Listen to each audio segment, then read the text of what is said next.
पाकिस्तान में नई हुकूमत को दरपेश हो सकने वाले चैलेंजेस इस वक्त वाशिंगटन डीसी के कई थिंक टैंक्स के मुज़ाकरात का मौज़ूए बहस बन रहे हैं। हुकूमत को आते ही मुआशी चैलेंजेस का सामना करना होगा। लगता तो यूं है कि पाकिस्तान को IMF के पास जाना ही होगा, जिसके तकनीकी मसाइल भी हैं कि क्या नई हुकूमत कर्जे के हजम और हद पर बात करने के लिए तैयार होगी।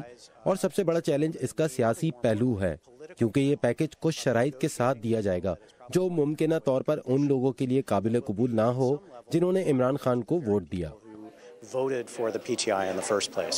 हाल ही में United states institute of peace में एक मुज़ाकरे में स्काइप के जरिए शरीक PTI के रहनुमा असद उमर का कहना था कि उनकी जमात मुआशी मसाइल, इंसदाद दहशतगर्दी, सरकारी इदारों को मजबूत करने और करप्शन के खात्मे के लिए इकदामात करने के लिए तैयार है। लेकिन इस ही मुज़ाकरे में मौजूद कई अमरीकी माहिरीन इस हवाले से नई हुकूमत की कामयाबी के बारे में ज्यादा पुरउम्मीद नहीं। एक 100 दिन का प्लान दिया है PTI की हुकूमत ने, मेरे नज़दीक शायद बहुत ज़्यादा वादे उसमें कर लिए हैं, उसको मैनेज करना होगा एक्सपेक्टेशंस को।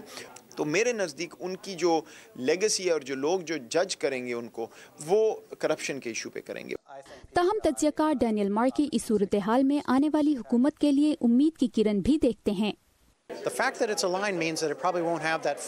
जब मैं हम आहंगी की बात करता हूं तो इसका मतलब ये है कि इनका फौज के साथ तनाव का रिश्ता नहीं होगा, जो इससे पहले नवाज शरीफ, बेनज़ीर या जरदारी की हुकूमत के साथ रहा है। ये इस हुकूमत के लिए सुनहरी मौका भी है कि वो मामलात का हल खुश असलूबी से तलाश कर सके।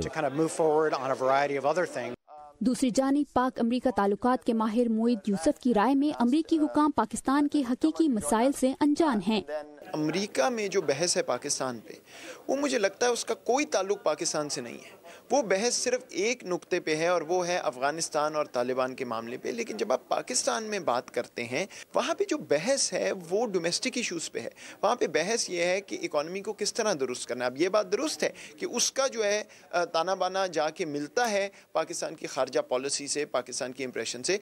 इस दौरान पाकिस्तानियों की नजरें नई हुकूमत पर होंगी कि वो अपने पहले 100 दिन के लिए किए जाने वाले वादों पर किस हद तक पूरा उतरती है। वर्दा खलील, उर्दू VOA, वाशिंगटन।